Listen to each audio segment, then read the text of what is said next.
Hey, this is Rabbi Orlofsky, and welcome to the Rabbi Orlofsky Show. And whether you're watching with our friends over at Torah Anytime, or our producers, or wherever you watch and listen to the show, as always, we are excited to have you along. And you might notice that things are a little different this week. Not in my usual location. I am in the same room, but I've been moved over. Let me explain to you why.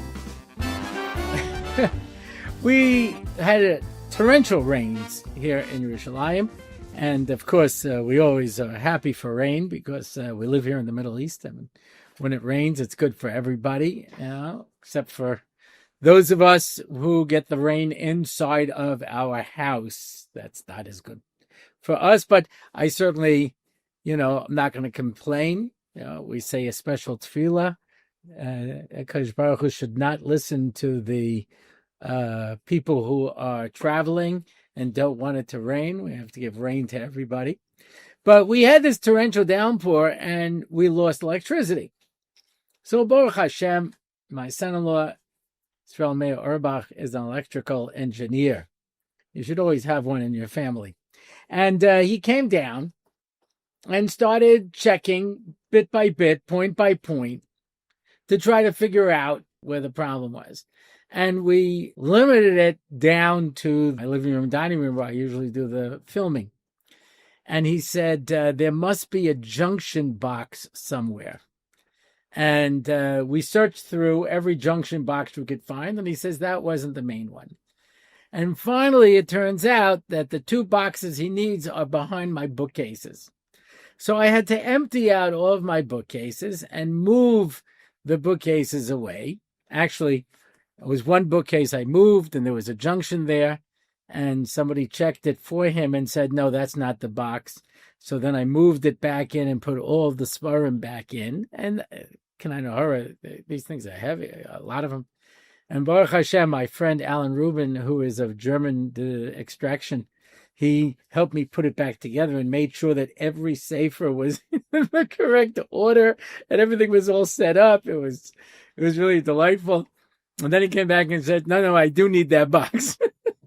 So I had to empty out the entire bookcase and move the bookcase again.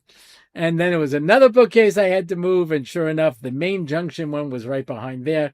So my bookcases are empty. So I normally use that as a background. Now, there was a tekufa when my producer, Michael, actually used a green screen and took a picture of the bookcase and just put it up. But now we use actual bookcases. We don't have a green screen here. So I could have filmed it in front of an empty bookcase. But goodness, wouldn't that be depressing? I didn't want to do that. So I've moved to my dining room table. And behind me is a completely blank wall. Why is there a blank wall? Why are there no pictures or paintings? Because we painted 5 years ago. And we meant to put the pictures back up, and we will at some point. The only problem is every time we do this, it's time to paint again. So the paintings and the pictures never get back up on the wall. So here I am in my location, not my regular location, but I am in the same room, just from a different perspective. And that's really going to be the theme today. We're going to look at things from a different perspective, and that's what we're shooting for. And by the way, somebody made a comment that I can only echo because it happens to be correct. They said, your Rabbi Orlofsky sign's getting a little beaten up. It's true. My kids actually made it for my 60th birthday. And I remember when I turned 60, someone said to me, 60 is not old. And I said, well, there's a Mishnah that disagrees with you. Shishim lezikna. Yeah, 60 you're old. Shivim l'seva, 70, you're very old. Shmonim l'gvura, we're surprised you're still here. 60 is definitely old. So we made this for my 60th birthday party, the Rabbi Orlofsky show live, Ki'ilu, that was the thing. And Gimel Shvat, I'm turning 67. So this thing is 7 years old, and it's become a little beaten up over the years, as I have too. We've all had some wear and tear on us, over the past 7 years.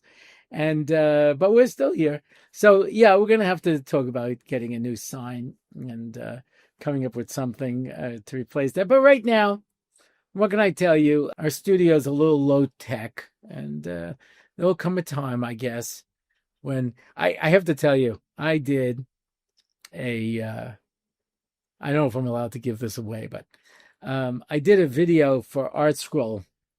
I have a I have a book that I didn't write. Uh, you may have seen this book. It's called Everyone's Entitled to My Opinion. It's not my book.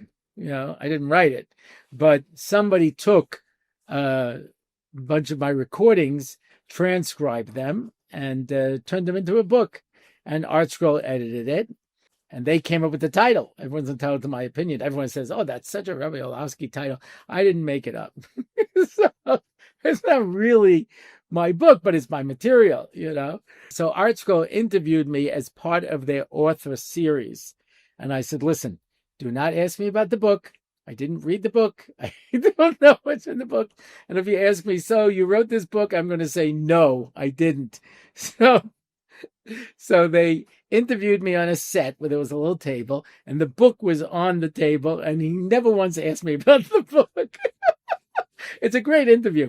But I was in the Art Scroll Studios, which is in New Jersey, and it's all green screen. The whole room is a green screen.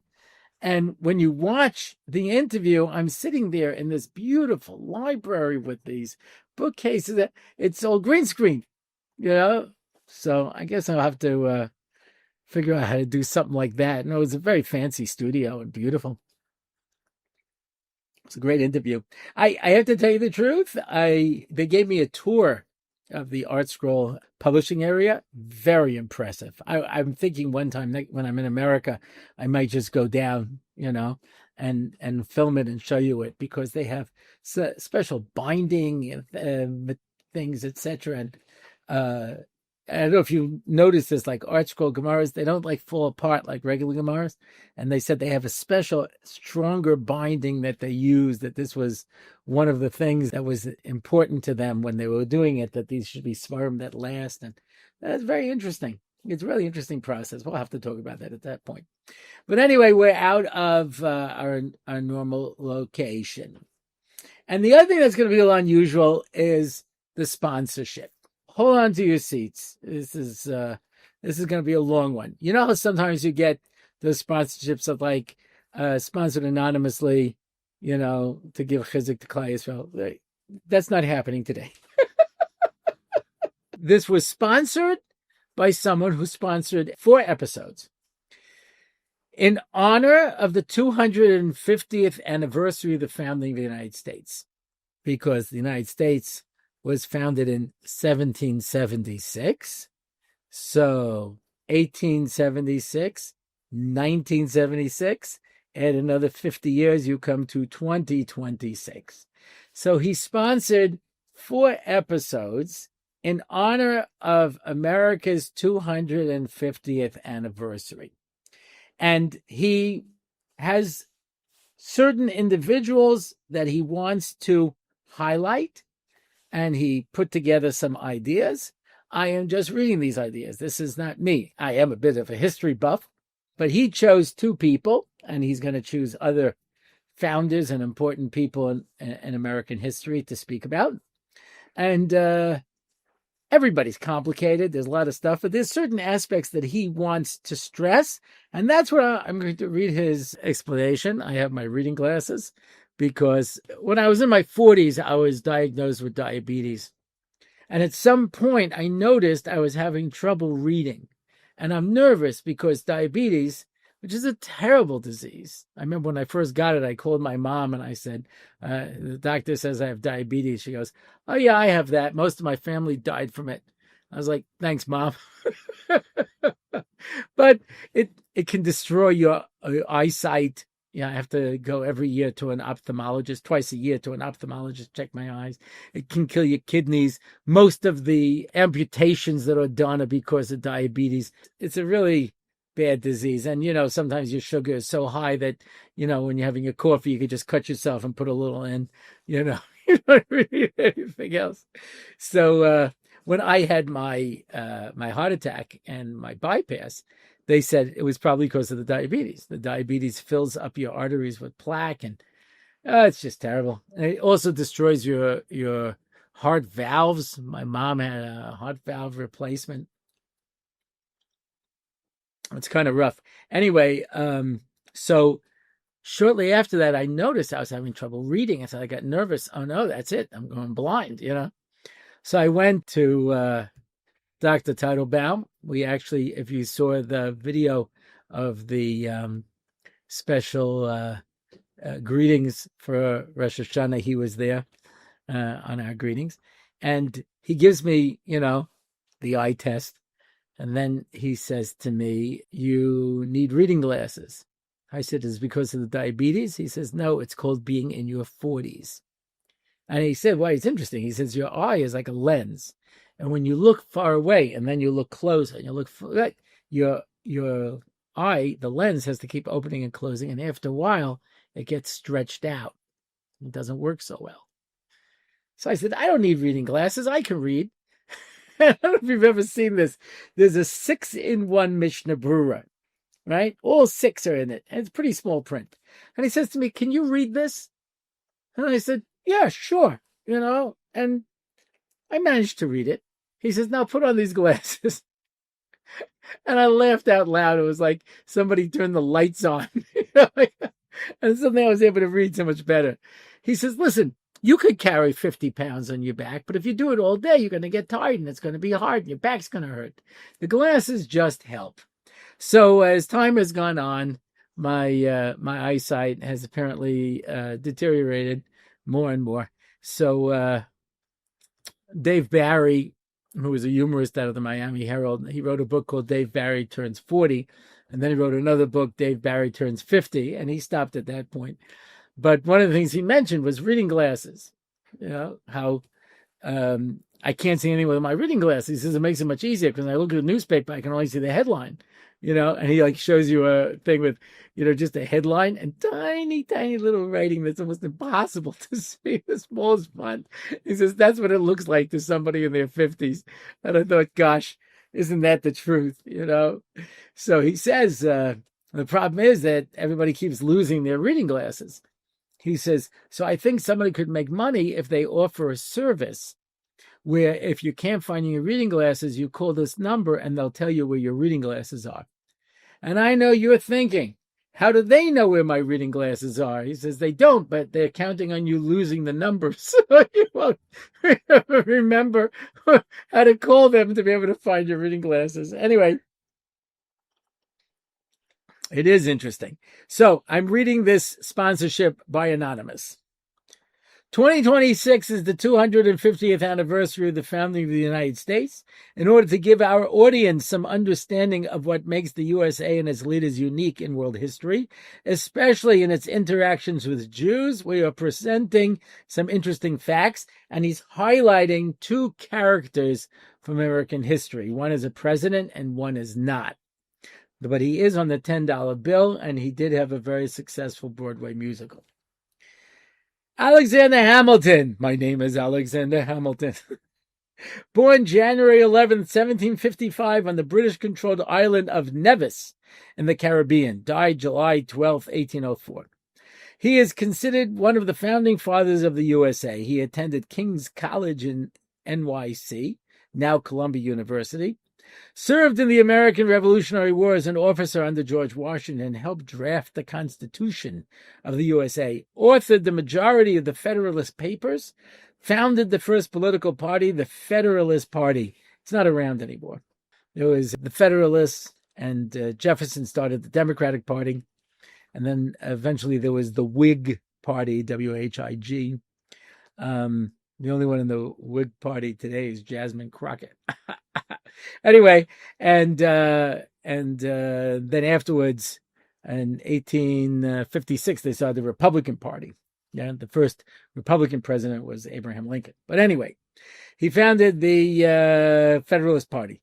He founded the Bank of New York, opposed the Atlantic slave trade, and served in Washington's first cabinet as Secretary of the Treasury. As a young child, Hamilton attended a school on the island of Nevis run by a Jewish woman where he memorized the 10 Commandments in Hebrew. How many of our audience can do that?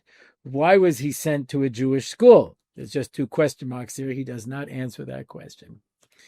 Anybody who wants to jump in, either because you studied the history or you saw the musical, maybe it answers it.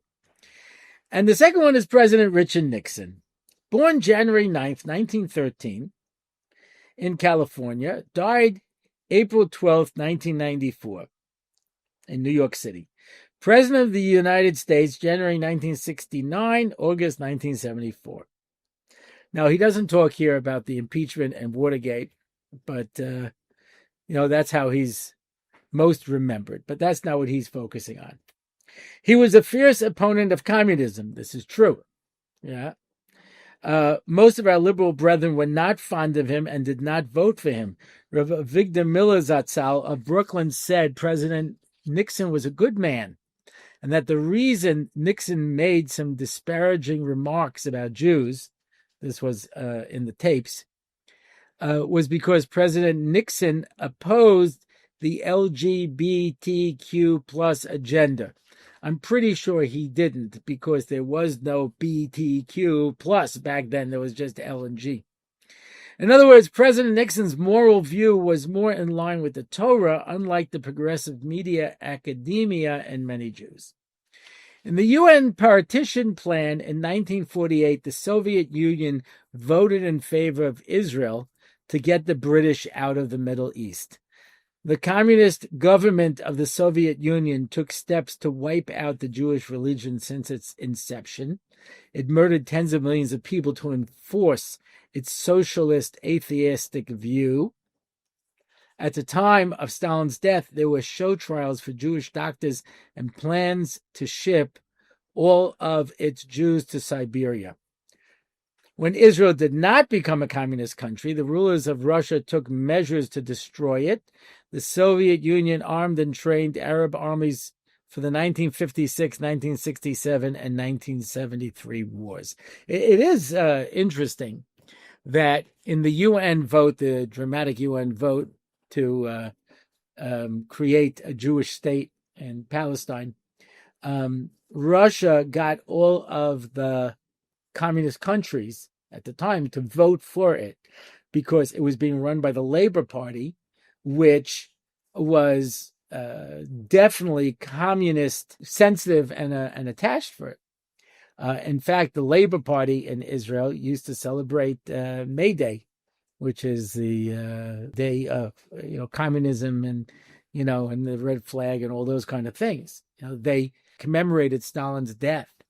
As like made a memorial service.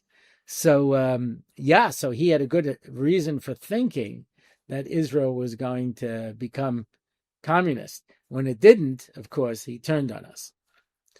The Soviet Union spread anti-Semitic propaganda like the Protocols of the Elders of Zion in Arabic, and founded, trained, and armed terrorist groups like the PLO to murder Jews. Think about it. A world superpower with a population of 200 million people, one of the most powerful militaries in the world, massive, heavy industry, thousands of nuclear-tipped missiles, the world's largest country by land mass, spanning 11 time zones, is obsessed with 2 million Jews living in a country that is 11 miles wide at its center. At the time, the distance between Netanya and the Jordanian-controlled city of Tulkarem before 1967. On October 6, 1973, the armies of Egypt and Syria launched a surprise attack against Israel. The Soviet Union, besides giving Arab armies large quantities of their most modern weapons, T-72 tanks, SAM anti-aircraft missiles, Sagar anti-tank missiles, also trained their soldiers and designed the tactics used to attack Israel. The results of the initial attack for Israel was devastating. I spoke to somebody who was in the Rabbanut, whose job it is to collect the bodies of the dead. They said when one of these missiles hit a tank, there was nothing left to collect. There was only ashes. And the planes being shot down was was just horrific. We were totally unprepared for this kind of armament. They were not prepared to counter these weapons and suffered large losses of men and material, which is, they said afterwards that Golda Meir and her cabinet were actually carrying cyanide tablets to commit suicide rather than to get captured, because they were sure that Israel was going to fall and they were going to be tortured. When Israel was running out of military material, the Soviet Union launched a massive sea lift to ship more weapons to Egypt and Syria. Israel asked the U.S. for help. President Nixon immediately offered a massive airlift of military equipment to Israel. Only the U.S. was willing and able to help. Europe, which supposedly regrets what happened in World War II, would not even allow U.S. cargo planes to fly over their territory, because the U.S. resupplied Israel. The oil-producing countries declared an oil boycott of the U.S., if you remember this, which caused the price of gas to jump threefold, causing a major economic dislocation in the U.S. and a lot of anti-Semitism. I was a kid then, but I still remember you'd see bumper stickers that say, "We need oil, not Jews." Yeah. Someone told me they saw a bumper sticker, "If you're cold this winter, burn a Jew." When Israel started to throw back the Arab attackers, the Soviet Union threatened to attack Israel, and then President Nixon declared a nuclear alert, DEFCON 3. At that point, the USSR stopped threatening. After the war, Golda Meir's Israeli prime minister wrote a letter to her sister Clara, who lived in the U.S. "Look, Clara, you are an American. You do not like Nixon. I am an Israeli. I will never forget that if it had not been for Nixon, we would have been destroyed." She's speaking as prime minister. Compare President Nixon's actions to President Franklin Roosevelt during World War II. The Roosevelt administration knew about the Holocaust for a couple of years. Jewish organizations were pleading with Roosevelt to bomb the concentration camps or rail lines. The Allies were flying thousands of sorties over Europe, and Roosevelt could not spare one plane to bomb the gas chambers. Jews in America overwhelmingly voted for Roosevelt. Go figure that out. Okay, so those are the first two American personalities that he wanted us to highlight. But since basically that took up half the podcast, I think it is appropriate to speak about the United States of America and in a keen sense of hakaras hatov. America's record has not been perfect. The Eisenhower administration forced Israel to move out of Sinai when we captured it in 1956. And there have been other instances. But when America recognized Israel under the Truman administration, because Truman had a partner who was Jewish, and influenced him, that was a very important moment. And there have been other moments. When you watch personalities today on the right, forget about the people on the left. The people on the left hate Israel. All right? The theory is because they look at the Arabs as an oppressed minority. How ironic that people who are liberal are supporting the most illiberal regimes in the world. As Benjamin Netanyahu said in his address to Congress, he says there's a group called Gays for Palestine. That's like saying chickens for Colonel Sanders. I understand the sentiment. It means that the tolerance that the Muslims have for Jews and Christians is non-existent, and so in the left you expect that. We've seen the hatred from the left, but in the right has always been very supportive of Israel. And in fact, William Buckley from National Review, he was very insistent that we drive anti-Semitic voices out of the Republican Party. And for many years, the Republicans were much more pro-Israel and pro-Jewish for many years.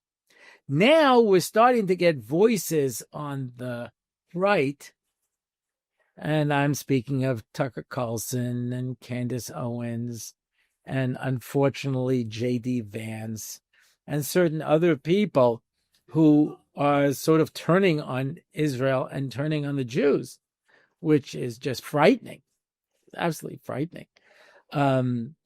Candace Owens said, if you want to understand Ben Shapiro, he's a Talmudic Jew, read this book about the Talmud. It was a book that was written by an anti-Semite in Russia during the Bayless trial, accusing Jews of killing Christians for their blood. I mean, gosh, why didn't she pull out the Protocols of the Elders of Zion? It's just amazing. And that these people have audiences. But the majority of Republicans are not that way. And polls have showed that the majority of Republicans do not feel that way. And this is a fringe element. There's always been a fringe element. There's always been, those kind of people, but it's not mainstream. When you hear it from the vice president, I admit that it's scary. But as far as presidents go, I don't think we've ever had a more pro-Israel president than Donald Trump. I think he's the most pro-Israel president, and I think he's also the most pro-Israel prime minister of Israel. I don't think we've ever had a prime minister who is as pro-Israel as Trump is.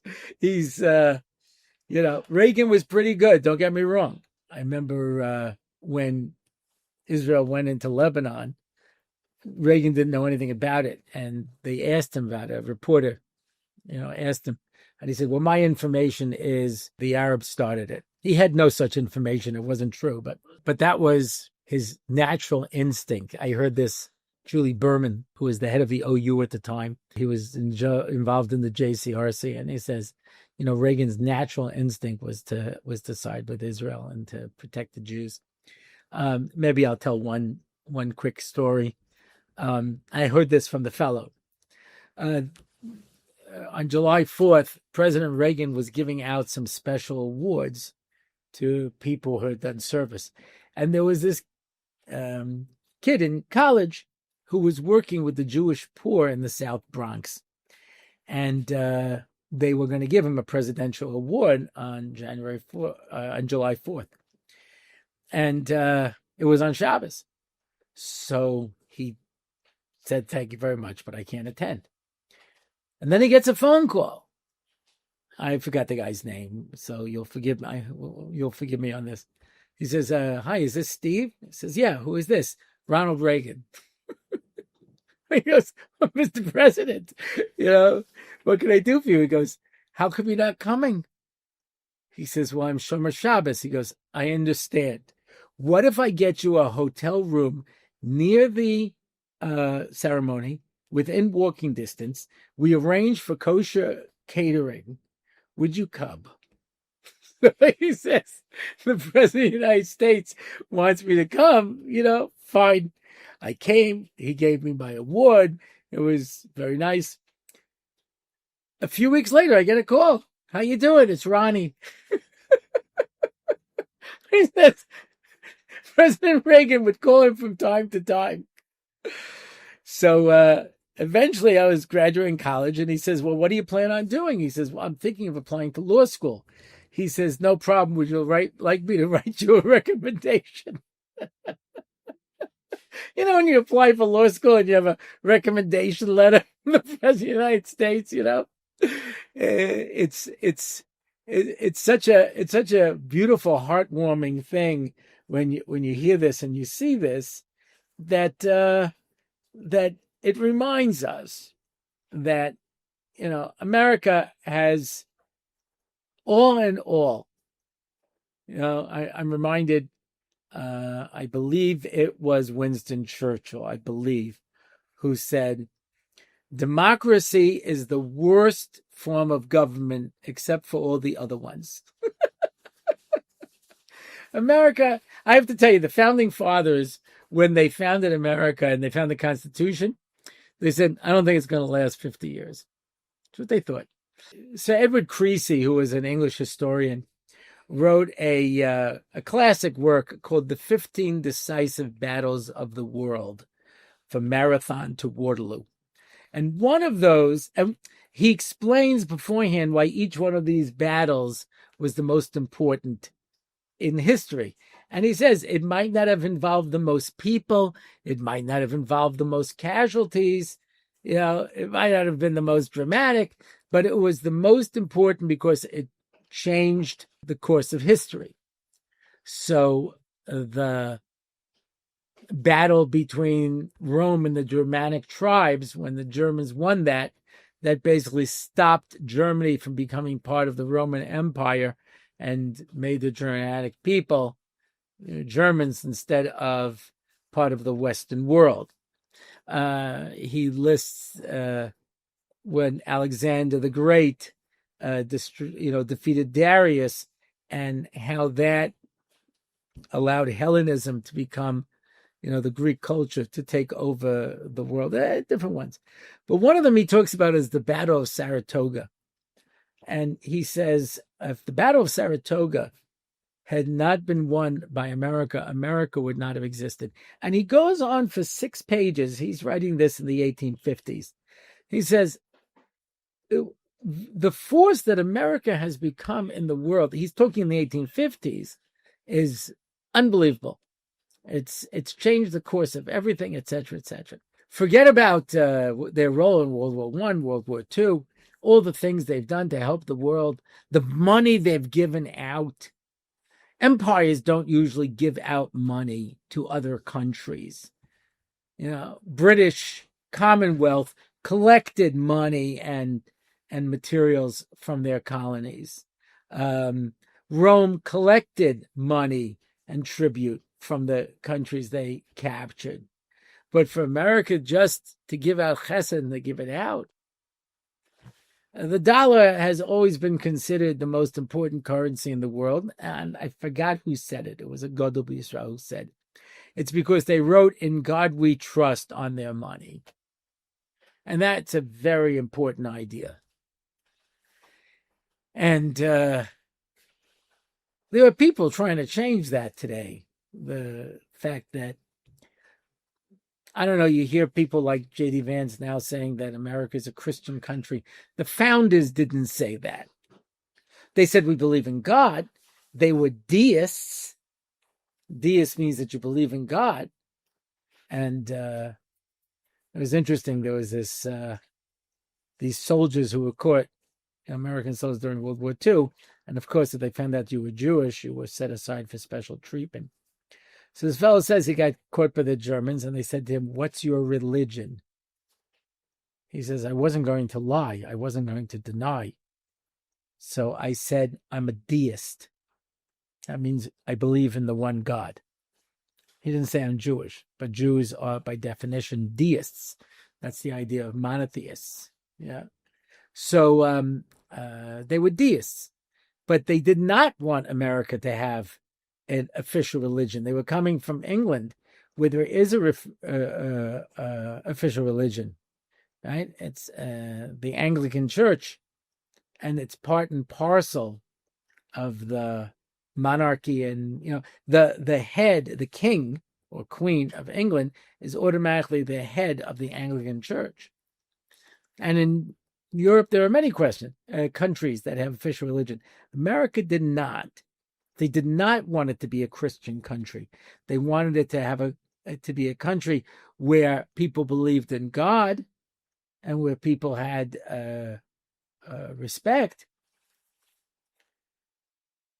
There was one of the suggestions when they were forming America was to make Hebrew the official language. We heard how Alexander Hamilton learned the 10 Commandments in Hebrew. If you look at Yale University, you'll see that in their, symbol over there, it's Hebrew writing. And they all had a keen sense of the scriptures and of Judaism and what it meant. So it always had a special connection and relationship. So yeah. Chaim Volozhina said that the Vilna Gaon, who was alive in 1776 when America was founded, he says the Vilna Gaon said, this is going to be the final Gullus. This is where the Jews are going to find, a respite. And the fact is that it has never been free of anti-Semitism. Nobody has seen it. People were very upset when you have people like Megyn Kelly and, like I said, Candace Owens and Tucker Carlson and people like this saying anti-Semitic things and anti-Jewish things. And my wife said, you have to remember at the end of the day that, Esav Soneis Yaakov. Right? Esav hates Yaakov. And so when you find an exceptional person like a Douglas Murray, when you find an exceptional person like a Victor Davis Hanson, when you see these people who will defend Israel no matter what, and they defend the Jewish people, I'm not saying that they agree with every policy that it does, but they don't have this anti-Jewish, anti-Israel bias. When you see that, it's something that stands out because of its exceptionalism. And sometimes it's a shita, sometimes it's because of something that Jews did that made an impression. Right? They made Shmuel Kunda made a children's tape out of the longest Pesach. And I will maybe just give a quick mention over here. When the English Hamodia first started, it started here in Israel. And I was writing a chinuch column every other week. And I still have the column someplace. But I remember that I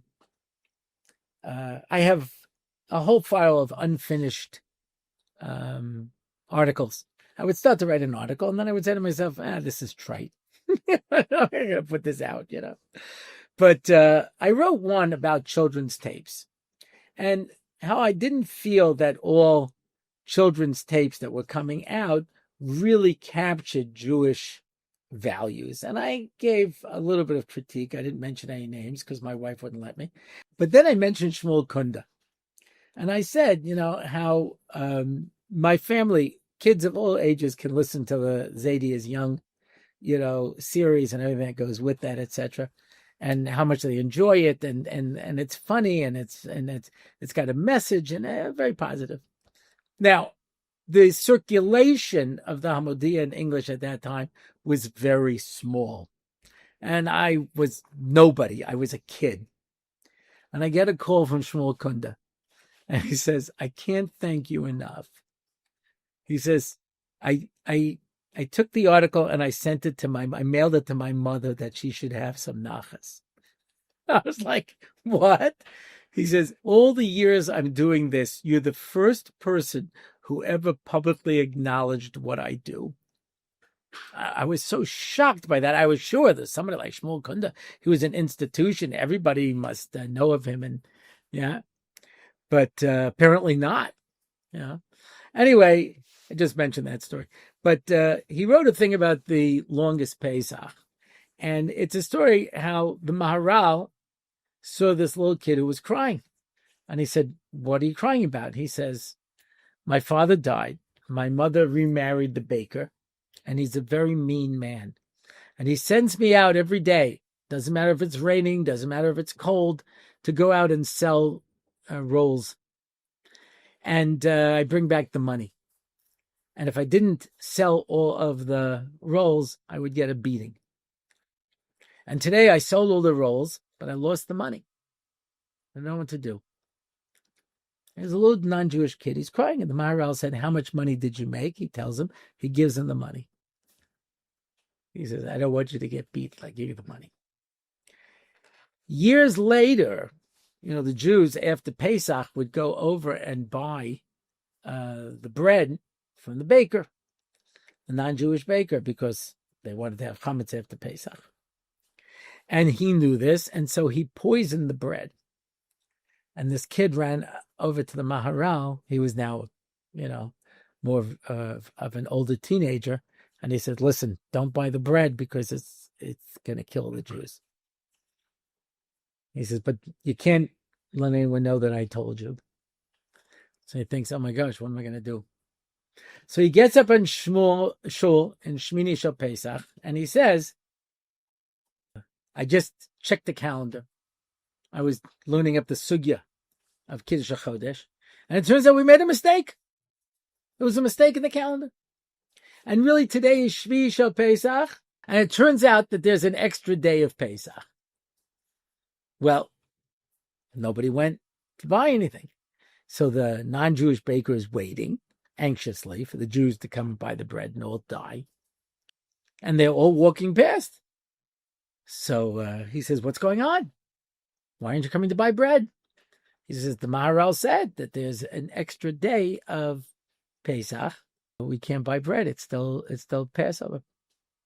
Well, he was furious. And he had the police arrest the Maharal and bring him to court to charge him with causing him a financial loss. And the Maharal said, no problem, Your Honor. I'll pay all of his loss. I just want him to eat one piece of the bread. So the judge said, okay. And the baker says, no, I don't have to eat the bread. That's not the point. So the judge says, why? Is there anything wrong with it? He says, no, I don't want to eat the bread. So the Maharal said, bring in a dog. And they gave him a piece of bread, and the dog died. And they understood that he poisoned the bread, and he was saved. Because he did kindness to this one little non-Jewish boy. So apparently, I heard this story from Rabbi Wein, that the Detroit Free Press always gave very positive coverage to Israel and the Jews, even when it was not fashionable to do so. And he happened to be once in Detroit, and he made a meeting with the owner to thank him. And the owner said to him, I will always defend the Jewish people. And he said, why is that? And he says, I'll tell you a story. He says, there was a young girl who came from a poor family, and she worked as a maid for a Jewish family. And the Jewish family was away the week of December 25th. And she suddenly realized, oh my goodness, they don't have any decorations. And she borrowed money, and she bought a tree, and she decorated it, and she put a wreath on the door, and she put up lights. It took her a lot of effort. December 23rd, they come home. They drove past their house 3 times until they finally figured out this was their house. And they come in, and she says, surprise, I realized you were away for the holiday and you wouldn't have a chance to decorate, so I went out and I got you decorations. And the family said, that is so nice of you, but we're Jewish, we don't celebrate Christmas. Because you don't? He says, no, but here's what I want you to do. Please pack up the tree and the wreath and all of the lights and bring it to your mother and decorate your house. And I'm going to pay you extra for all of the time and effort that you put in for all the decorations. And so she was able to bring it home to her mother, who could not afford all of these decorations, and put up the decorations and made her feel good instead of making her feel bad. And the owner of the Detroit Free Press looks at Rabbi Wein and said, that was my mother. So sometimes we do something and it has a positive impact, just like the reason Harry Truman recognized the state of Israel was because he had a Jewish partner. And that made a difference. And you meet people and you see people, and somehow, we have an opportunity to make a Kiddush Hashem. And the reverse is also true. I've told this story with this little Cheder Rebbe.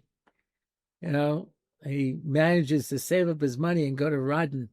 He couldn't wait to see the Chavetz Chaim and get a bracha. And the Chavetz Chaim looks at him and says, You, all of our problems are because of you. He's like, me? He says, yeah, you used to smack Labeler.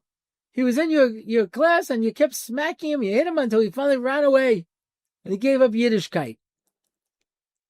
He says, I've had many, many children. Who is this? Labeler Trotsky. And Leo Trotsky, the head of the Red Army, who made it possible for communist Russia to succeed. And it all became about because this one guy used to smack him. We all have opportunities to make a Kiddush Hashem. We all have opportunities to let people see what the Jewish people are. And when we show them who we can be, in America, Baruch Hashem has, for the most part, yes, there's always been anti-Semitism, no question about it.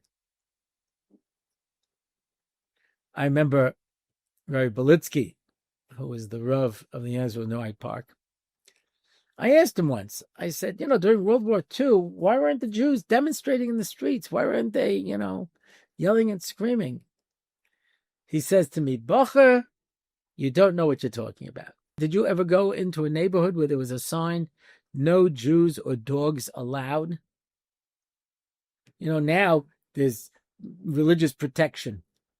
The old days, somebody would work on Friday when he said he wasn't coming in, they fired him on the spot. Sunday he'd look for a new job.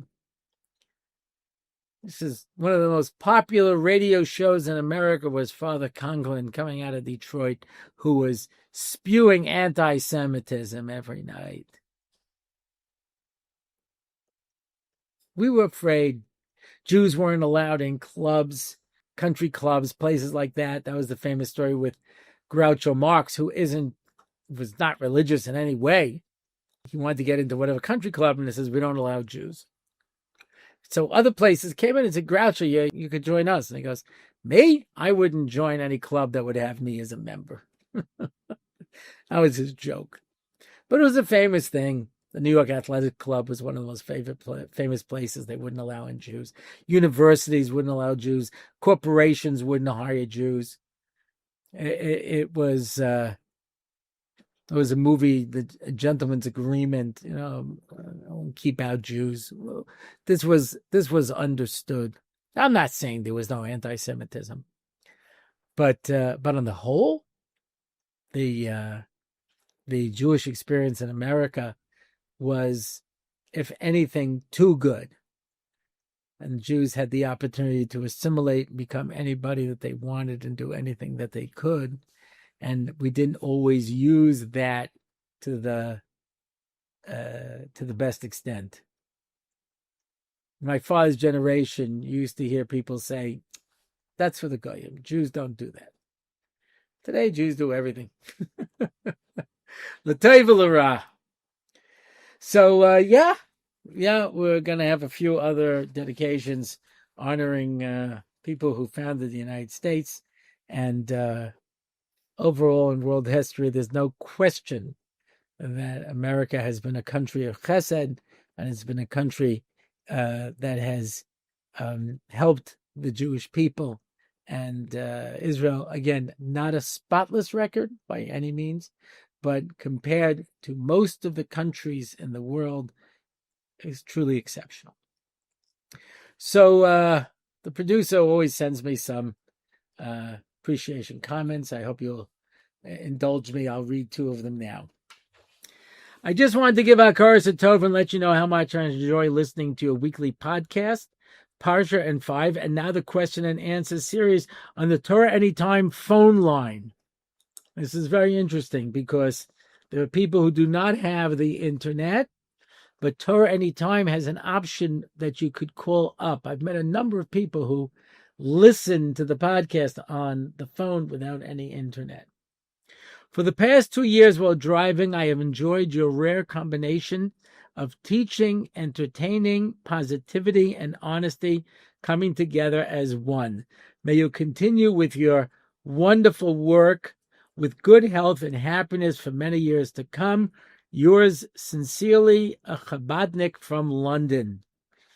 So, nothing personal. I was talking about America here. I hope you don't get upset. I mentioned Sir Edward Creasy, and he says, had England been a little smarter in dealing with the colonists, we would still have America as part, and all of that power and energy, and we lost it because we handled it poorly. But when we look at what America became, so it's a little bittersweet. On the one hand, we're so happy to see this powerful force in the world, but they could have been part of us. So nothing personal. I had these two friends of mine from the South. One was from Virginia and one was from Georgia. And if I would make a passing reference to the Civil War, they would look at each other and go, war? What war? You know anything about any war? No, I don't. I think he means the disagreement between the states. All right, and here's the other one. Hi, I'm a 15-year-old girl in Beis Yaakov. And ever since you started 6 years ago, that would make her 9.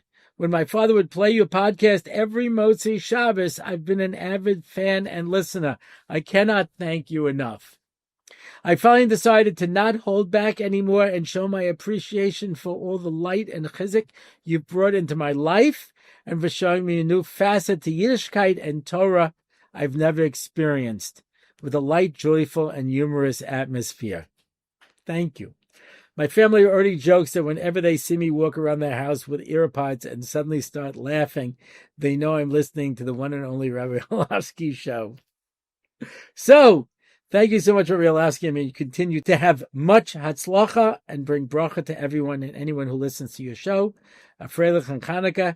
P.S. I hope this counteracts every single nasty comment that was incessantly posted about Rabbi Orlofsky and his show. I have to tell you, when I get a comment like this, it really makes it all worthwhile. It really is. And I sit here before the show, always with a certain level of angst, thinking, what am I going to talk about? And when I hear from people like you that say, we've really gained from this show, we've really enjoyed what you're doing here, and it's added to our lives, I can't tell you how much chizuk it gives me. And as I used to say about my mom, who had heart failure for 25 years, she had diabetes, she had so many different things wrong with her. And when people would ask me, she made it to 89, people would ask me, how's your mom doing? I said, clinging to life with a tenacity that defies reason. That was my line. So now I'm there. And I have defied the odds. And when I hear from wonderful people like these people who wrote in and tell me how, Baruch Hashem, I'm adding to their life, I just, this is what I bring to HaKadosh Baruch Hu and say, you might as well keep me around because a few people still have some use for me. So, in Mitzvah Hashem, we will continue for many years to come.